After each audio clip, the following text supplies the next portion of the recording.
Blackmailed. The crime of being a black man in America. Let's get right to it, shall we?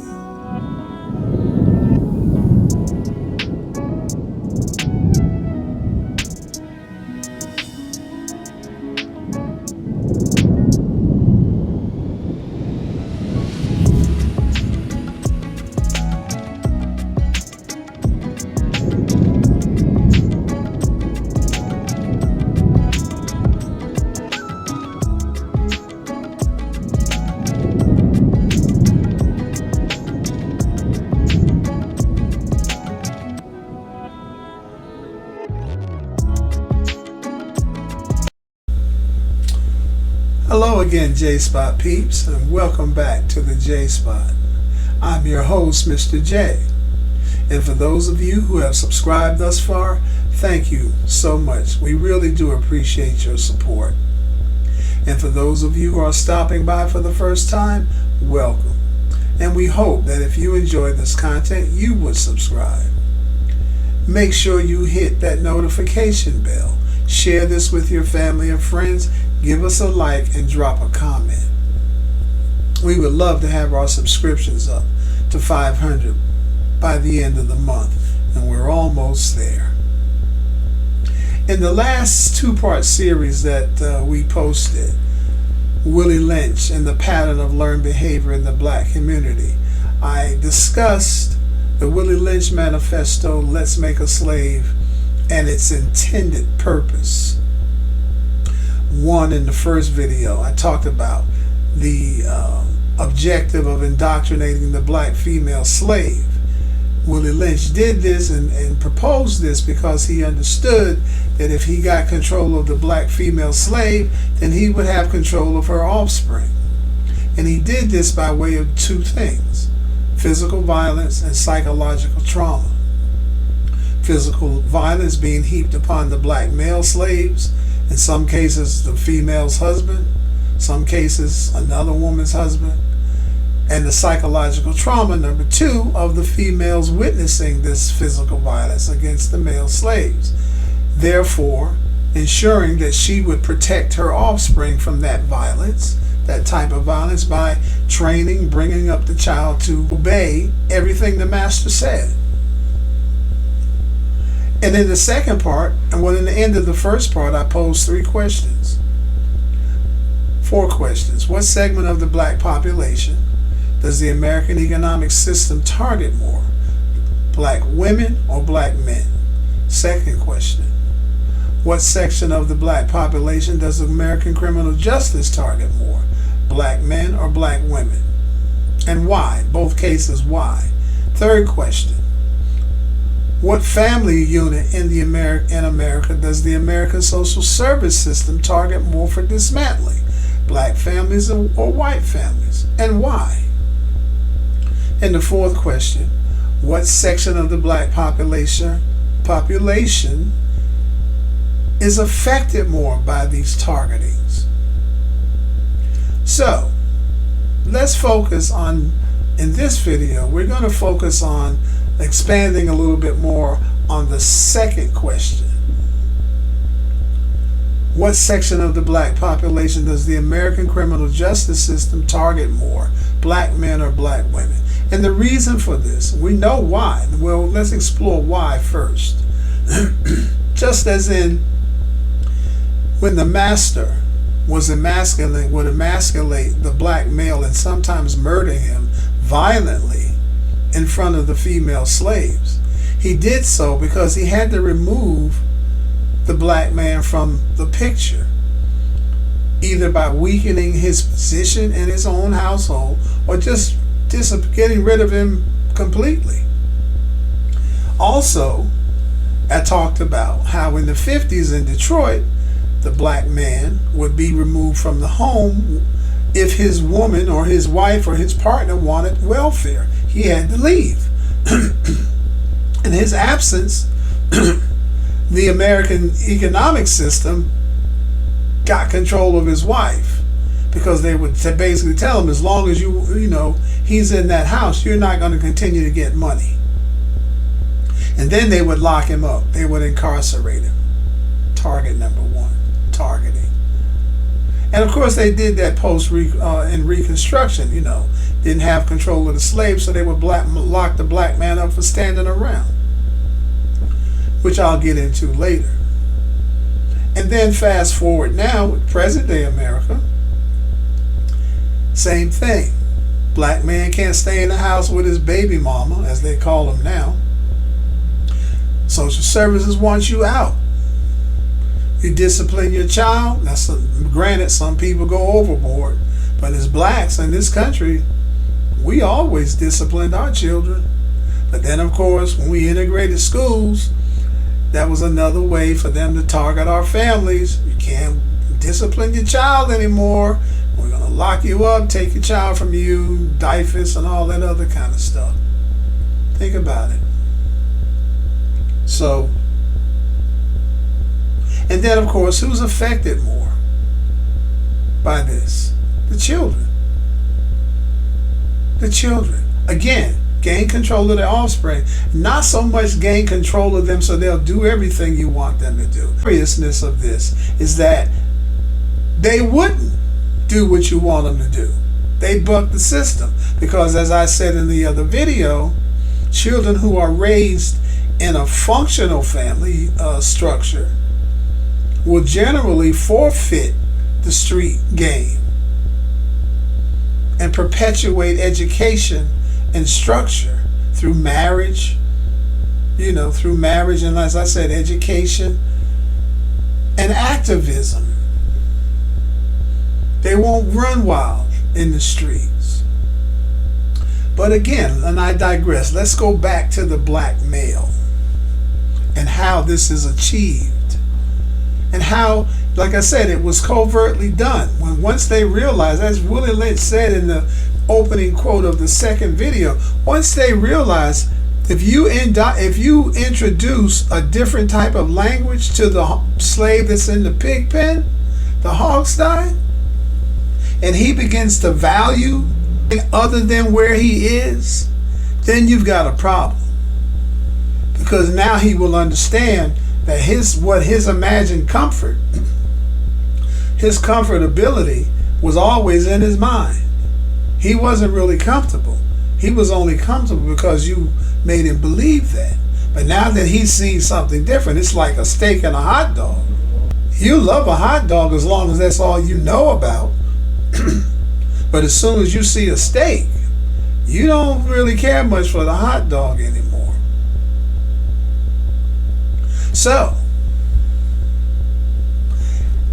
this series, this particular video, we're going to talk about the black male and the criminal justice system. Titled Blackmailed, the crime of being a black man in America.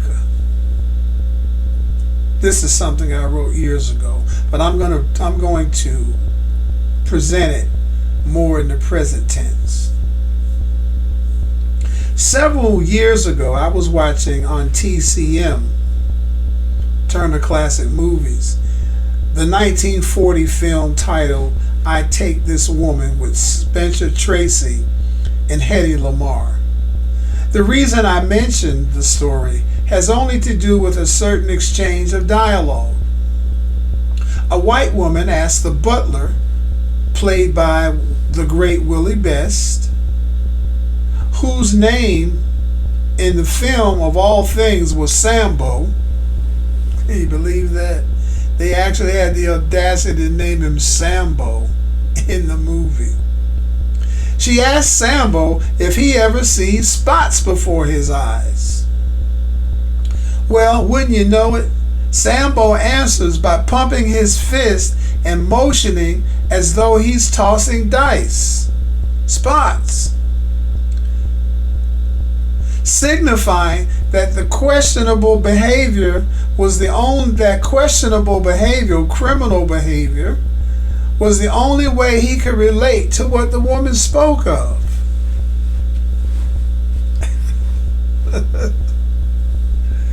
And at the risk of beating a dead horse, some of you might recall this scene from Lincoln previously, where a woman purports that a black man would steal she and her husband's chickens and his job once given his freedom.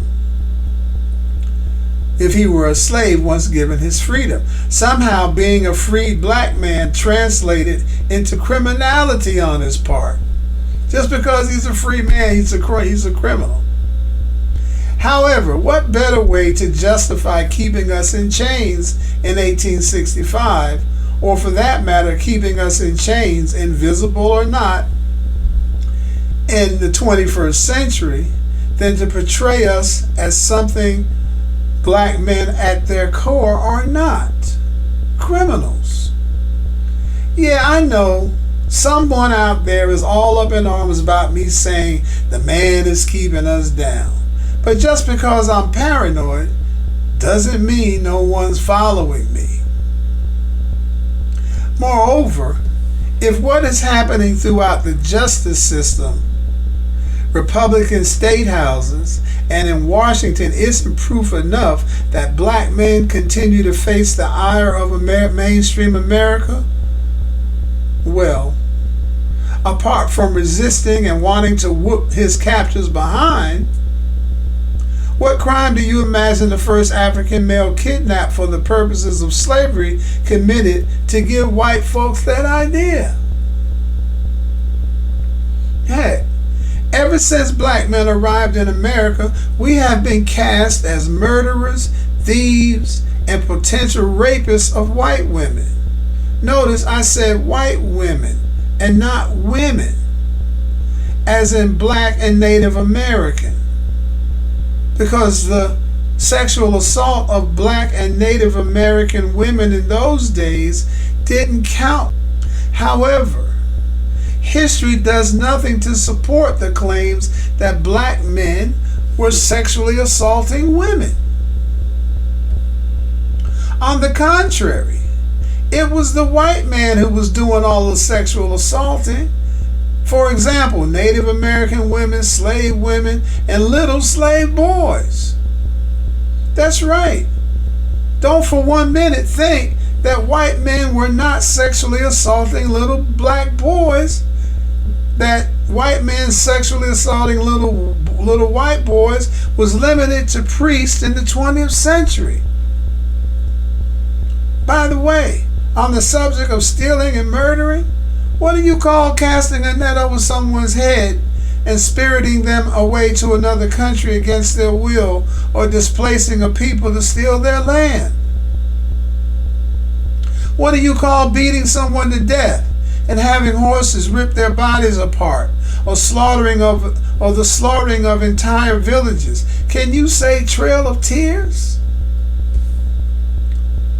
The criminalization of the black male can be summed up in this broad brush description. If he's standing around, he's lurking. If he's sitting down, he's lazy. If he's running, he's escaping or leaving the scene of his crime. Makes you wonder what they allege we are doing in our sleep, dreaming of our next heist. The world views black males as criminals just because we are black. Classic example. One day, several years ago, I was walking through a mall with a female companion, and we passed a kiosk. The woman proprietor was offering eyebrow trimming or something. As my friend and I passed, the woman snatched her purse from atop the counter. The purse was within arm's length of my reach, and I suppose the woman feared that because I'm a black male, I wanted her purse. This was a woman of Indian or Pakistani descent, perhaps. I wanted to tell the woman I was about to put something in there. My point is, America has every race in the world thinking black men are criminals. But again, what better way to keep us from advancing, at least en masse, than to have every other race of the world, and especially those who migrate to America, view us as beneath them? Which, by the way, is one of the main behaviors immigrants attribute to genuine assimilation. Hate blacks.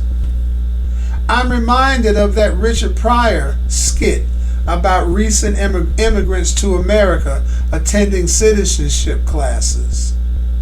Pryor spoke of how the instructor instructs the student in the art of saying N-word.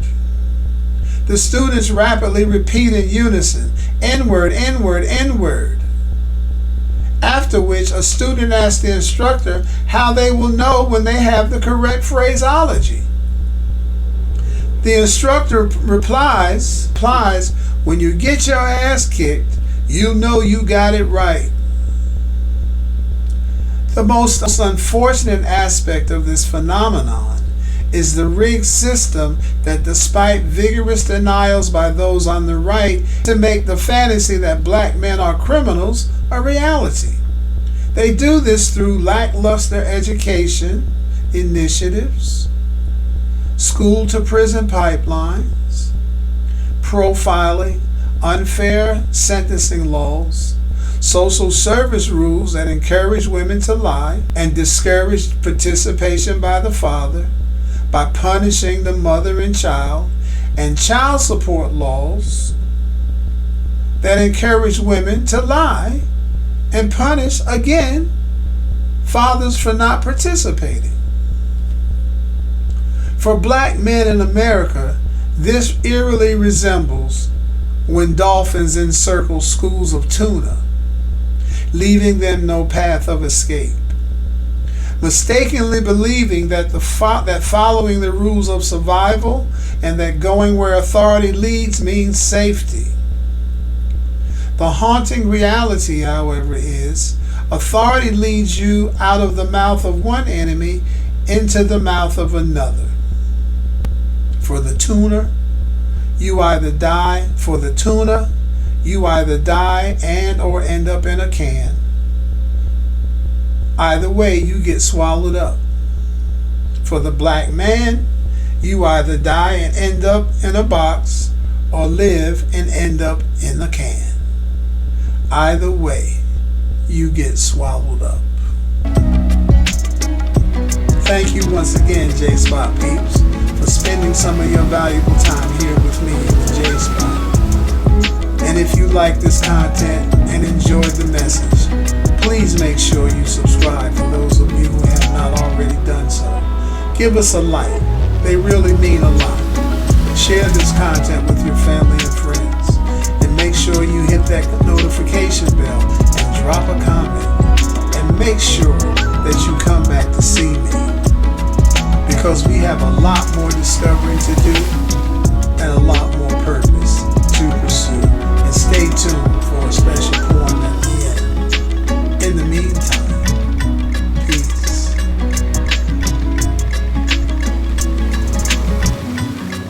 The fountain. I walked up to the fountain to quench myself of thirst, never caring nor accounting of the ones that did so first. I never once imagined there was once upon a time that my rights they would be rationed, that I could not cross some line. And suddenly I realized that for me to have this right, others gave their lives, made the sacrifice, would not relent, put up a fight. I slowly walked across the street, saw a bench there in the park, walked over there and then took a seat, sat there thinking in the dark, thinking how that I would feel if somehow there'd come a day that someone would come along and steal and take my rights away. Rights that those before me never had or would, but made sure someday that I'd be free to stand in lines they never stood. Rights are not just taken from the ones to whom they're lost. There are mothers, sisters, fathers, sons that died and paid the cost. Rights are not just taken from the ones that feel the sorrow. There are mothers, sisters, fathers, sons that come after in the morrow. Do not wait till you are a prisoner to cry freedom.